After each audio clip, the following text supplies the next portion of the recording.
Ku kan terbang, terbang, terbang tinggi di awan. Ku kan terbang, terbang, terbang bersamamu Tuhan. Hey.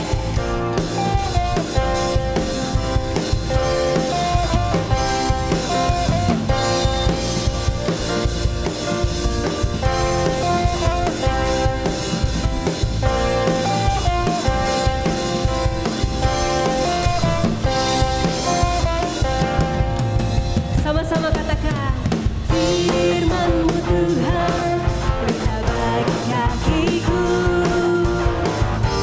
Janji-Mu, terang bagi jalan-jalanku.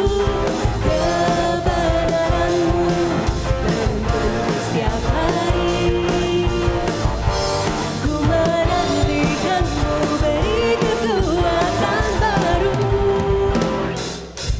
Firman-Mu Tuhan, pelita bagi kakiku. Janji-Mu, terang bagi jalan-jalanku. Kebenaran-Mu, menuntunku setiap hari. Ku menantikan-Mu, beri kekuatan baru. Ku kan terbang tinggi di awan bersamamu dalam kemuliaan. Sebab firman-Mu teguh menopang. Ku kan aman di dalam-Mu Tuhan. Ku kan terbang, terbang, terbang tinggi di awan. Ku kan terbang, terbang, terbang bersamamu Tuhan. Ku kan terbang, terbang, terbang tinggi di awan. Ku kan terbang, terbang, terbang bersamamu Tuhan. Firman-Mu Tuhan, pelita bagi kakiku. Janji-Mu, terang bagi jalan-jalanku. Kebenaran-Mu, menuntunku setiap hari. Kami menantikan-Mu Tuhan, beri kekuatan baru. Ku kan terbang tinggi di awan bersamamu dalam kemuliaan.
kami Tuhan, dalam kebenaran firman-Mu. Kami percaya Tuhan, kasih-Mu begitu luar biasa, yang sanggup membebaskan kami, yang sanggup menyelamatkan kami. Thank you Lord Jesus.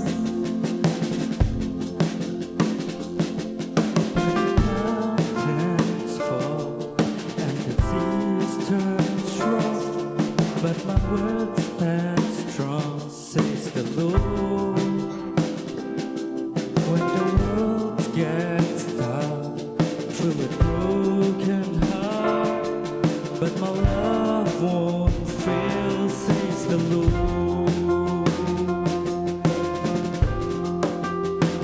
Your love is powerful, knee shall bow. Your love is mighty, the earth will shake. Your grace abounds in us. You're more than enough for me.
Bapak, terima kasih Bapak atas kebaikan-Mu yang telah melingkupi setiap kami anak-anak-Mu. Tuhan, dimanapun kami berada, kami percaya kasih setia-Mu selalu nyata bagi setiap kami Tuhan. Biarkan pada hari ini Engkau yang berkati anak-Mu untuk menyampaikan kebenaran firman-Mu lebih lagi, Engkau yang memampukan anak-Mu lebih lagi.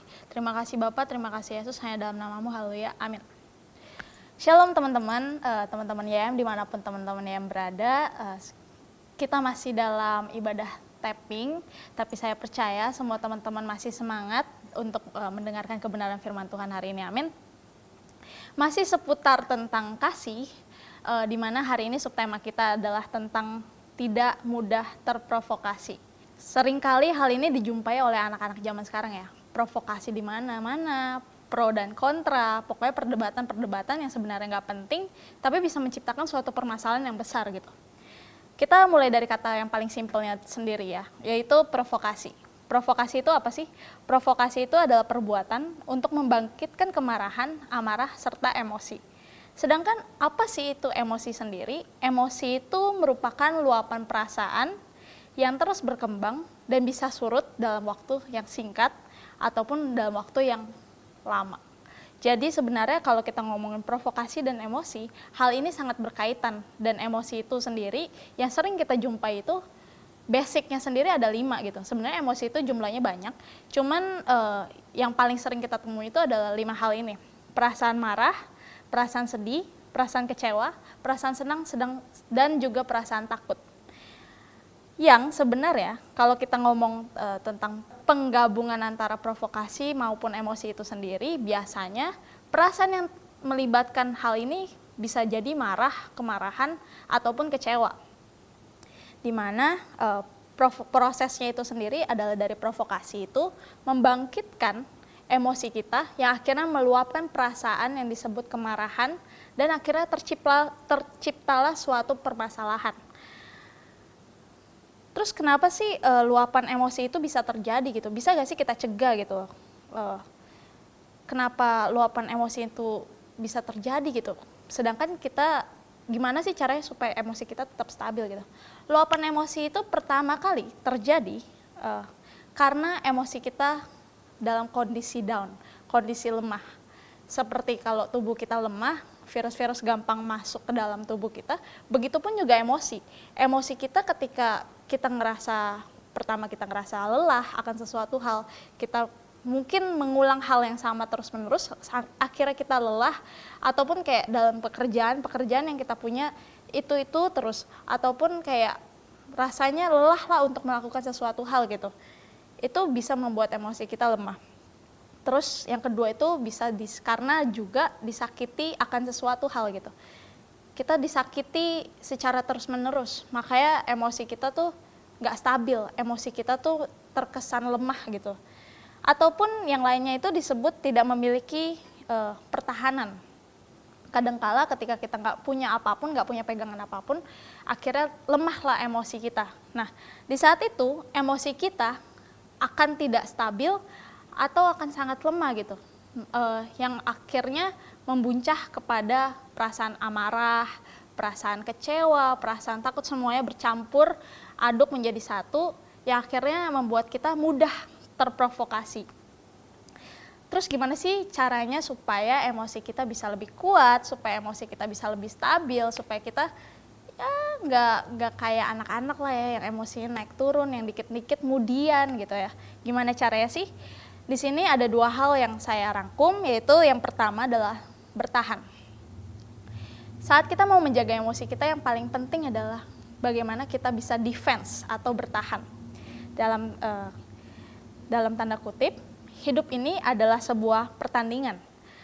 Ketika kita diserang, kita harus bertahan menggunakan apa? Menggunakan kasih. Pada akhirnya orang yang selalu menyerang akan merasa kelelahan dan akhirnya akan kalah. Kenapa sih begitu? Karena gini, simple ya. Saya kaitkan ini dengan game permainan volley gitu. Sekitar SMA, sekitar masa SMA saya, SMP dan SMA, memang 1 tahunnya itu bisalah adalah 10-20 pertandingan volley gitu yang saya lewati. Jadi sebenarnya kalau ngomongin soal menyerang dan bertahan, itu adalah posisi di mana pasti terjadi dalam 2 tim gitu. Cuman gimana caranya supaya kita bisa berpikir secara strategis, secara strategis untuk kita menyerang, secara strategis untuk kita bertahan, dan yang paling penting adalah gimana caranya kita bisa bertahan dengan baik. Karena kalau kita cuman kerjaannya yang kita latih adalah cara menyerang doang, itu tuh jelas poin yang dicapai dari penyerangannya itu sendiri juga susah gitu. Karena gini, ketika kita menyerang, bolanya itu bisa aja nyangkut ke net, bolanya itu bisa aja out. Kemungkinan kita untuk gagalnya itu lebih besar daripada kita bertahan. Karena bertahan itu kalau di volley itu cuman passing kan. Cuman passing, yang penting stabil gitu. Yang penting stok gitu doang gerakannya. Jadi yang pertama ketika kita defense, kita nggak akan buang banyak tenaga gitu. Sedangkan orang yang menyerang akan membuang banyak tenaga, membuang banyak waktu, sampai akhirnya dia kelelahan sendiri. Sedangkan orang yang defense orang yang bertahan malah lebih menerima keunggulan dibandingkan orang yang menyerang gitu. Jadi sebenarnya di sini poin pentingnya adalah ketika kita bertahan itu lebih strategis daripada kita menyerang gitu. Jadi ada satu situasi di mana waktu itu saya sedang dalam pertandingan yang mungkin kayak posisinya itu kita diserang terus gitu. Jadi mau nggak mau kita tim saya harus defense gitu, harus defense dengan baik. Lalu akhirnya sekali teman saya pukul, bolanya itu benar-benar udah jauh banget gitu. Terus di situ di pikiran saya, harus gak sih saya kejar bolanya? Worth it gak sih? Kalau kejar pasti jatuh gitu kan. Kalau kejar pasti jatuh, kalau nggak nabrak tembok gitu. Tapi tetap saya kejar bolanya itu demi 1 poin. Worth it gak sih Sun, lu sampai jatuh, sampai nabrak tembok cuman buat nyelamatin poin gitu bahasanya gitu kan. Worth it. Jawaban dari segi manapunnya adalah worth it. Karena ketika kita nyelamatin 1 poin, itu akan menyelamatkan poin-poin lainnya. Poin-poin selanjutnya akan kita dapat gitu. Karena ketika kita defense dengan baik, kita bertahan dengan baik, yang ada lawan kita malah kayak, lah kok dia bisa? Lah kok dia bisa bertahan dengan baik gitu. Sampai akhirnya ya mereka sendiri yang bakal capek, orang yang menyerang sendiri yang bakal kelelahan gitu loh untuk menghadapi kita. Sedangkan dalam kekristenan, gimana caranya supaya kita bisa bertahan dengan baik, yaitu bertahan menggunakan kasih. Mau sebanyak apapun provokasi yang kita terima, serangan yang kita terima, bertahannya itu pakai kasih. Kalau kita cuma bertahan pakai perasaan ego, gak bakal kelar. Ketika kita bertahan dengan kasih, orang itu juga akan luluh dengan kasih yang kita berikan kepada mereka gitu. Jadi jangan terlalu ketika kita diprovokasi, yang paling penting yang kita lakukan pertama kali adalah bertahan, gitu loh. Karena tujuan daripada kita bertahan sendiri bukanlah untuk mengalah, tapi bagaimana kita bisa mengendalikan kondisi lebih baik lagi gitu. Gitu teman-teman. Oke, yang kedua, gimana sih supaya emosi kita bisa lebih stabil, gimana sih supaya kita bisa menghadapi provokasi-provokasi yang ada. Yang kedua adalah beriman. Ini udah standarnya orang Kristen gitu ya, kita tuh harus tahu caranya beriman gitu. Karena peran iman itu penting. Salah satunya adalah iman menciptakan pengampunan. Kenapa sih iman bisa menciptakan pengampunan? Karena pada dasarnya iman kita itu didasari oleh kepercayaan kita kepada Tuhan. Kita sering dengar ya, "Cause I live by faith and not by sight." Jadi yang kita hidupi itu adalah iman kita, bukan apa yang kita pandang, bukan apa yang kita dengar. Karena kalau yang kita pandang itu adalah sisi pandangnya manusia doang, gak akan ada habisnya. Kalau yang kita dengar itu cuma dari sisi pendengarannya manusia doang, itu gak akan habisnya. Kalau yang kita lihat cuma dari sisi logikanya manusia doang, gak akan habisnya. Gak akan ada habisnya. Karena sampai kapanpun logika manusia, pendengaran manusia, pandangan manusia itu bisa salah. Lalu apa yang harus kita pandang? Yang harus kita pandang adalah sisi pandangnya Tuhan, kacamatanya Tuhan, pendengarannya Tuhan. Untuk apa? Supaya kita beriman sesuai dengan kepercayaan kita kepada Tuhan gitu. Jadi apa yang kita serahkan benar-benar kepada Tuhan gitu. Di sini lebih poin menariknya adalah kita tahu ya, Tuhan Yesus itu datang ke muka bumi ini, dia menjadi manusia, dengan akhirnya ia akan tetap disalib. Sebenarnya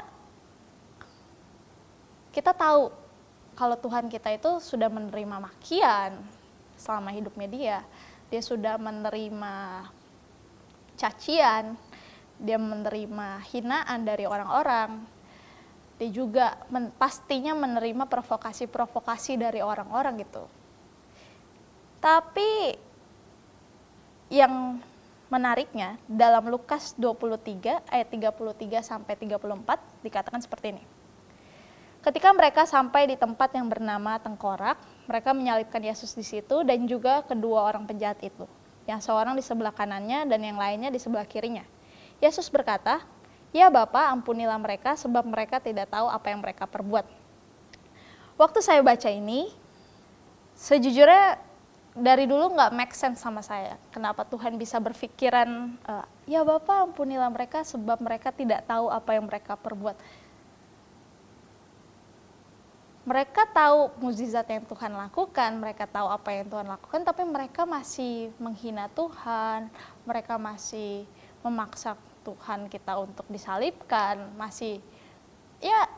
mereka punya sebongkah kebencian yang besar gitu kepada Tuhan kita, yang masih sampai waktu itu masih nggak make sense aja gitu. Secara logika manusia, mengampuni orang yang telah menyakiti kita pasti nggak akan make sense sampai kapanpun.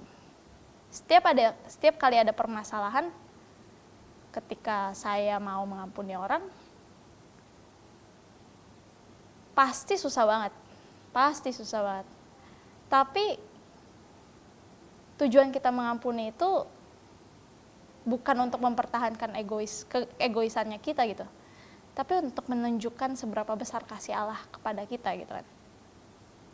Jadi kalau kita pikir secara manusia, nggak akan ada habisnya gitu.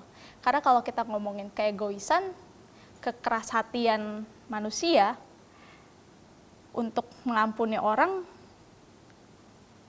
kita mau seberapa kerasnya kita nggak mau ampunin orang lain, itu bukanlah jawaban yang tepat gitu. Kita mau egois apapun, kita nggak mau mengampuni orang, itu bukanlah jawaban. Karena keegoisan kita, kekerasan hati kita, nggak akan mengubah hal ataupun keadaan menjadi lebih baik. Jadi kunci utamanya adalah percaya dan pandangilah Tuhan kita gitu.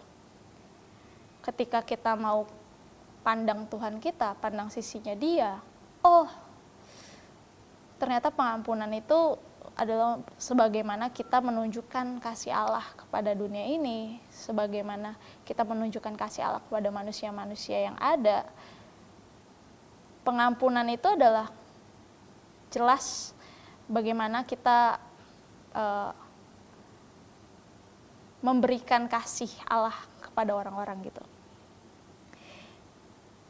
Jadi ketika kita belajar mengampuni, maka kelegaan dan kedamaian akan menghampiri. Jadi yang kedua, bagaimana supaya kita bisa lebih stabil lagi, kita harus tahu cara beriman, standarnya manusia. Standarnya orang Kristen, yaitu beriman, punya iman yang benar. Pandang Tuhannya, bukan pandang manusianya. Ketika kita mengampuni, jangan pandang manusianya yang jenisnya kayak apa, tapi pandang Tuhan kita yang selalu setia untuk mengampuni kita. Begitu. Terus gimana sih kalau finally-nya kita malah dicap lemah karena ya lu kerjaan lu cuman bertahan, kerjaan lu cuman mengampuni, lu nggak ada menyerang baliknya gitu. ya pasti lu terlihat lemah lah gitu kan. Waktu SMA, sedikit cerita, ada salah satu teman saya bilang, Sun, lu ngapain sih hidup sebagai orang Kristen gitu? Fungsi lu hidup sebagai orang Kristen itu apa gitu kan? Emang lu percaya Tuhan lu itu bener-bener ada gitu? Emang lu percaya Tuhan lu itu bisa melakukan segala hal gitu? Nih buktinya, walaupun Tuhan lu ada, tetap aja banyak orang ngelakuin dosa. Nih buktinya, walaupun Tuhan lu ada, kecelakaan di mana-mana. Nih buktinya, wah pokoknya banyak deh. Secara logikanya dia, waktu itu make sense buat banyak orang gitu. Iya, buat apa ya Suni ya jadi Kristen gitu kan, kayak fungsinya apa ya gitu kan. Marah sih waktu itu, terprovokasi sih waktu itu. Cuman gak bisa berbuat banyak, gak bisa berkata banyak gitu kan. Apalagi waktu itu masih SMA. Tapi yang pasti yang saat itu saya ingat dan saya sadari adalah Tuhan kita itu bukan Tuhan yang minta dibela gitu. Gak ada ceritanya orang yang lebih kuat dibela dengan orang yang lebih lemah gitu. Kita kan posisinya lebih lemah daripada Tuhan kan. Tuhan kita tuh lebih kuat dari kita gitu. Ketika kita sadar kalau Tuhan kita itu lebih kuat dari kita, sistem pembelaannya itu bukan di kita lagi. Tapi udah jelas yang bakal membela kita itu Tuhan kita. Yang bakal berperang bagi kita itu adalah Tuhan kita. Jadi jangan sampai kita terpancing emosi, terprovokasi, dan lain-lain. Terus akhirnya kita mau, ada pertanyaan misalkan kayak, lu mau dicap lemah Sun, lu gak mau bela Tuhan, lu mau dicap lemah. I don't mind dicap lemah. As long Tuhan kita lebih berkuasa dan Tuhan kita lebih besar, wajar gak sih kalau kita lebih lemah daripada Tuhan kita gitu? Karena kita manusia yang ada batasnya gitu. Sedangkan Tuhan kita adalah Tuhan yang tidak terbatas. Jadi gak masalah dicap lemah. Yang penting ketika kita ngelakuin itu, bertahan dan juga memiliki kasih untuk mengampuni, mengasihi orang-orang yang enggak mengasihi kita balik, pasti nilai kita lebih berharga di mata Tuhan. Pasti Tuhan tahu seberapa besar perjuangan kita untuk menghadapi hal-hal itu gitu. Jadi jangan merasa lemah, jangan merasa takut, tapi harus merasa pede, percaya diri, karena Tuhan kita itu bisa mengalahkan segala macam permasalahan. Jadi mau sebagaimana orang menyerang kita dengan cara memprovokasi kita atau menjatuhkan kita, serta menyakiti kita, jawaban yang paling pentingnya adalah jangan serang balik. Cukup bertahan dan berikan kasih. Untuk kata-kata penutup, sebagai reminder, di akhir zaman ini, kita akan terus-terusan diprovokasi. Kenapa? Ya, karena ini akhir zaman gitu. Kita akan menerima provokasi, hinaan selama kita mengikuti Tuhan kita. Selama kita benar, kita akan menerima hal itu gitu. Tapi yang paling penting adalah kita tetap bersikap benar dan kita masih memegang kasih Kristus. Provokasi yang mengguncangkan gak akan ada habisnya. Dan pasti bisa datang dari mana aja. Bisa datang dari orang yang gak kita kenal, sampai orang yang terdekat pun bisa terjadi gitu. Jadi jangan kaget akan hal itu, tapi tetap lakukan kasih.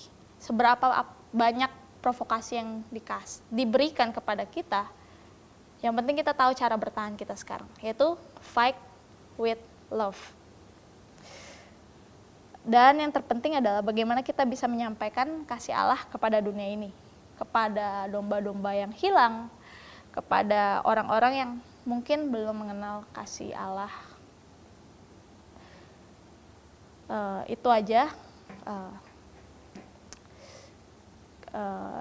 poin kita hari ini. Sebagai reminder, tadi ada 2 cara supaya kita bisa lebih kuat, yaitu kita harus bertahan menggunakan kasih. Yang kedua adalah kita harus beriman supaya kita bisa mengampuni orang, memberikan kasih kita kepada orang-orang yang tetap memprovokasi kita. Itu aja, kita akan tutup dengan doa. Bapak, terima kasih Bapak atas kebaikan-Mu yang telah melingkupi anak-Mu pada hari ini, kepada teman-teman-Mu dimanapun anak-anak-Mu yang lain berada. Tapi Suni percaya kasih-Mu gak akan habis bagi mereka Tuhan, pengampunan-Mu selalu setia bagi setiap mereka Tuhan.